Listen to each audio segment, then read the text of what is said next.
তো আপনাদের সঙ্গে রয়েছি আমি জুনেল। আর একবারে বাংলায় শুরুতে আমরা যে খবরের দিকে নজর রাখবো, কলকাতা থেকে উঠে গেল তৃণমূলের পার্টি অফিস। খালি করে দেওয়া হচ্ছে তৃণমূলের সদর দপ্তর, খালি করা হচ্ছে ইএম বাইপাসের ধারে তৃণমূল ভবন।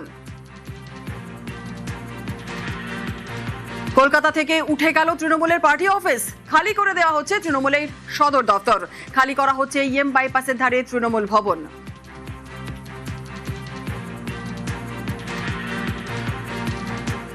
গত 5 বছর যত সাংবাদিক সম্মেলন এবং যত স্ট্র্যাটেজি বৈঠক এবং সমস্ত কিছু বেশিরভাগটাই এই অফিস থেকেই হতো। তৃণমূল কংগ্রেস যখন শুরু হয় তখন মমতা বন্দ্যোপাধ্যায়ের বাড়ি থেকে শুরু হয়, সেটি একটি অফিস অবভিয়াসলি সেখানে রয়েছেন।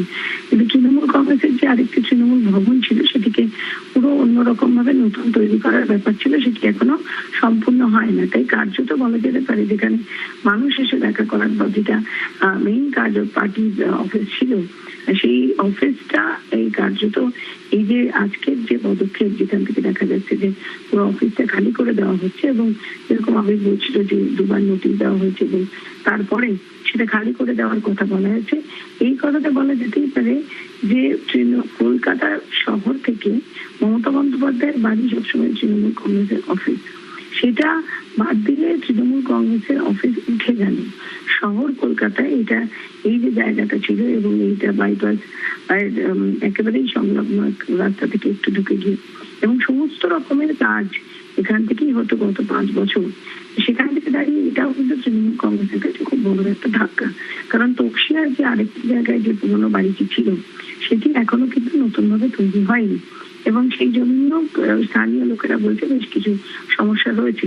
সুতরাং কলকাতায় তৃণমূলের সদর দপ্তর বলে আর কিছু রইল কি, এটা একটা প্রশ্ন থেকে যায়। কারণ যদিও আবারও বলছি যে মমতা বন্দ্যোপাধ্যায়ের বাড়ি সেখানে সবসময় তৃণমূল কংগ্রেসের পার্টি অফিস, কিন্তু এই কার্যালয় যেটা এটাই মেইন ছিল, সেই জায়গা থেকে বলাই যেতে পারে কলকাতা থেকে তৃণমূল কংগ্রেসের পার্টি অফিস উঠে গেল। 2022 থেকে ভাড়া বাড়িতে তৃণমূল ভবন, তৃণমূলকে বাড়ি খালি করার নোটিশ দেয় বাড়িওয়ালা। এবার মেট্রোপলিটন অফিস খালি করছে তৃণমূল, শুরু হয়েছে তৃণমূল ভবন খালি করার কাজ। রূপটা ছিল 4 3 আর 4 দুটো ছেড়ে দিয়েছে, আর আমাদের এই পোস্টারটা কালকে ছেড়ে দিব, মালপত্র নিচে রেখেছে দেবে, ওরা নিয়ে যাবে, শুরু হয়েছে। আর যেটা বলেছে আমাকে 5 দিনের টাইম দিয়েছিল, তারপরে তো 1 মাস হয়ে গেল, 1.5 মাস বাকি আছে। হলে ওরা যে বলেছে 4th and 3rd. কলকাতা থেকে উঠে গেল তৃণমূলের পার্টি অফিস, খোঁচা দিলীপ ঘোষের। কেউ পার্টি অফিস নিয়ে নিচ্ছে, কেউ পার্টি নিয়ে নিচ্ছে, কেউ অ্যাকাউন্ট নিয়ে নেবে, কেউ কোম্পানি নিয়ে নেবে। পিসি ভাইপো যা করেছেন, মানুষের যে অভিশাপ না, তার পরিণাম হচ্ছে এটা। নিশ্চয় হয়ে গেছেন। আমি বলেছিলাম পার্টি ভেঙে যাবে, দুজনই থাকবেন, এখনো দুজনই আছেন, বাকিরা আছেন, তারা যে কোথায় আছেন কিছু বোঝা যাচ্ছে। তিনি পরাজিত, পরপর 2টি বিধানসভা ভোটে হেরেছেন, তারপরও হার মানতে নারাজ। 21-এর পর 26-এও হারকে চ্যালেঞ্জ করে কলকাতা হাইকোর্টে মামলা মমতা বন্দ্যোপাধ্যায়ের। এপিজে আব্দুল কালাম বলেছিলেন, সাফল্যের গল্প পড়ে কোনো লাভ নেই, তাতে শুধু বাণী থাকে। ব্যর্থতার গল্প পড়া উচিত, সেখান থেকে সাফল্যের পথের খোঁজ মিলতে পারে।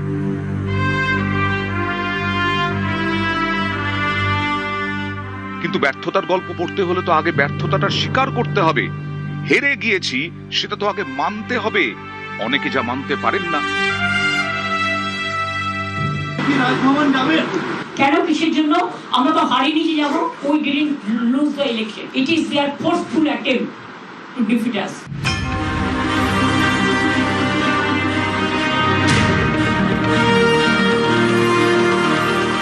পরপর 2বার বিধানসভা ভোটে হেরেছেন।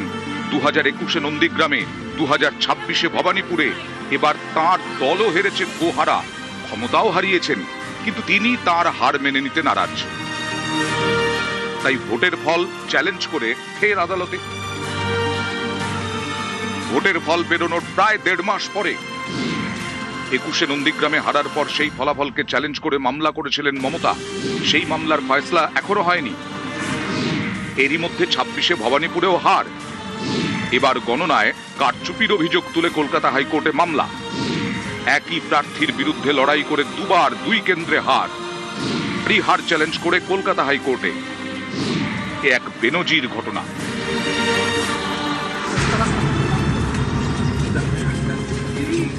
মামলা ফাইল করতে এসেছিলেন দিদি? 2011 সালে পরাজয় নিশ্চিত হওয়ার কয়েক ঘন্টার মধ্যেই রাজভবনে গিয়ে পদত্যাগ করেছিলেন বুদ্ধদেব ভট্টাচার্য। আর মমতা বন্দ্যোপাধ্যায় তো হারটাই স্বীকার করেননি।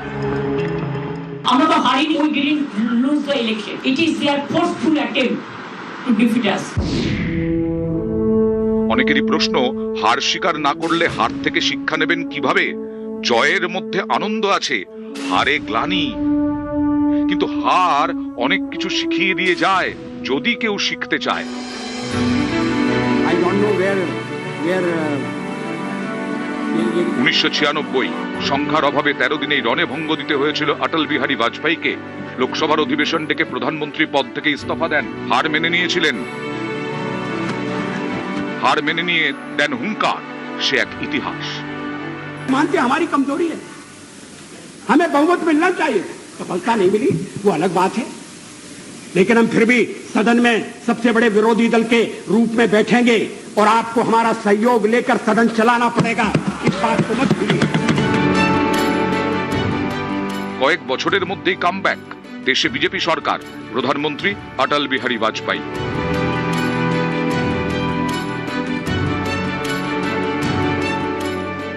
এবার দেখুন ইন্দিরা গান্ধী কি করেছিলেন। একসময় বলা হতো ইন্দিরা ইজ ইন্ডিয়া, সেই ইন্দিরাই ভোটে হেরেছিলেন। জরুরি অবস্থার মূল্য তাকে চোকাতে হয়েছিল ভোটে। নিজের গড় উত্তরপ্রদেশের রায়বেরেলিতে ইন্দিরা হেরেছিলেন রাজনারায়ণের কাছে। ভোটের আগে যার নামও কেউ জানতেন না। ইন্দিরা হেরেছেন, হার মেনেছেন, লড়াই করেছেন, কামব্যাক করেছেন। 1980-তে ফের প্রধানমন্ত্রী ইন্দিরা গান্ধী দেখিয়ে দিয়েছিলেন এভাবেও ফিরে আসা যায়। অনেকেই তাই মনে করেন জয়ের থেকেও কামব্যাকে গৌরব বেশি। কিছু কিছু মানুষ কিছু ভ্রান্তি বিলাস নিয়ে বেঁচে থাকেন, আইন বা আদালত তাকে সুরক্ষা দেবেন। আমার মনে হয় প্রাক্তন মুখ্যমন্ত্রীর এটা একটা ভ্রান্তি বিলাস, এটাও অচিরে চুরমার হয়ে যাবে। 21-এর ভোটে হারার পর মমতা বন্দ্যোপাধ্যায় প্রশ্ন তুলেছিলেন নন্দীগ্রামের গণনা কেন্দ্রে লোডশেডিং নিয়ে। 26-এ হারের পর তার নিশানায় গণনা প্রক্রিয়া। হেরে গেলে হাজারো অভিযোগ, জিতে গেলেই সব ঠিক। গত কয়েক বছর ধরে একের পর এক ভোটে বিজেপির কাছে হেরে চলেছে কংগ্রেস। প্রতিবারই হারের পর ইভিএম নিয়ে প্রশ্ন তোলেন রাহুল গান্ধী। অথচ সেই রাহুলই চুপ থাকেন যখন তার দল কেরলে যেতে কিংবা তামিলনাড়ুতে কুর্সির কাছে পৌঁছে যায়, তখন ইভিএমে কোনো কারচুপি দেখতে পান না। বিজেপির বক্তব্য, 2024-এর লোকসভা নির্বাচনে তো নরেন্দ্র মোদী নিজে স্লোগান দিয়েছিলেন আব কি বার 400 পার। অথচ দেখা যায় 240টা আসন পেয়েছে বিজেপি। ইভিএমে কারচুপি করলে তো নিজেদের 300 আসন অন্তত নিশ্চিত করে নিত বিজেপি। অযোধ্যায় মহা সাড়ম্বরে রাম মন্দির উদ্বোধন করেছেন নরেন্দ্র মোদী। গত লোকসভা ভোটে সেই অযোধ্যা আসনে পিছিয়ে ছিল বিজেপি। ইভিএমে কারচুপি করা গেলে নিশ্চয়ই এরকম ফল হতো না। 240কে মেনে নিয়েই মোদী এগিয়েছেন, ভুল শুধরে নিয়েছেন, যার ফল একের পর এক ভোটে জয়। বাংলা বিহারের মতো রাজ্যেও পদ্ম ফুটিয়েছেন তিনি। এই সাফল্য পেয়েছেন কারণ হারকে মেনে নিয়েছেন, হার থেকে শিক্ষা নিয়ে এগিয়েছেন।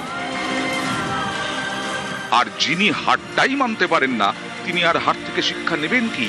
তখন গন্তব্য হাইকোর্ট, ভোটে হেরে কোর্টে। নিউজ 18 বাংলা। ভোট ভরাডুবিতে তৃণমূলে অভিষেক রাজনীতি, দুর্দিনে পুরনো নেতাদের ওপরই ভরসা মমতার।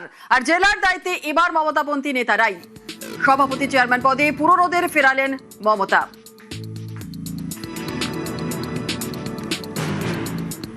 উত্তরে কুণালের পর দক্ষিণ কলকাতায় বৈষ্ণর, শ্রীরামপুর হুগলির দায়িত্বে অসিত মজুমদার। 26-এর ভোটে অসিতকে সরিয়ে দেবাংশুকে টিকিট। আর দার্জিলিং জেলায় তৃণমূলের চেয়ারম্যান হলেন গৌতম দেব। হাওড়া সদরের তৃণমূল সভাপতি রাজীব বন্দ্যোপাধ্যায়। ব্যারাকপুরে পার্থকে সরিয়ে অমিত গুপ্তকে দায়িত্ব।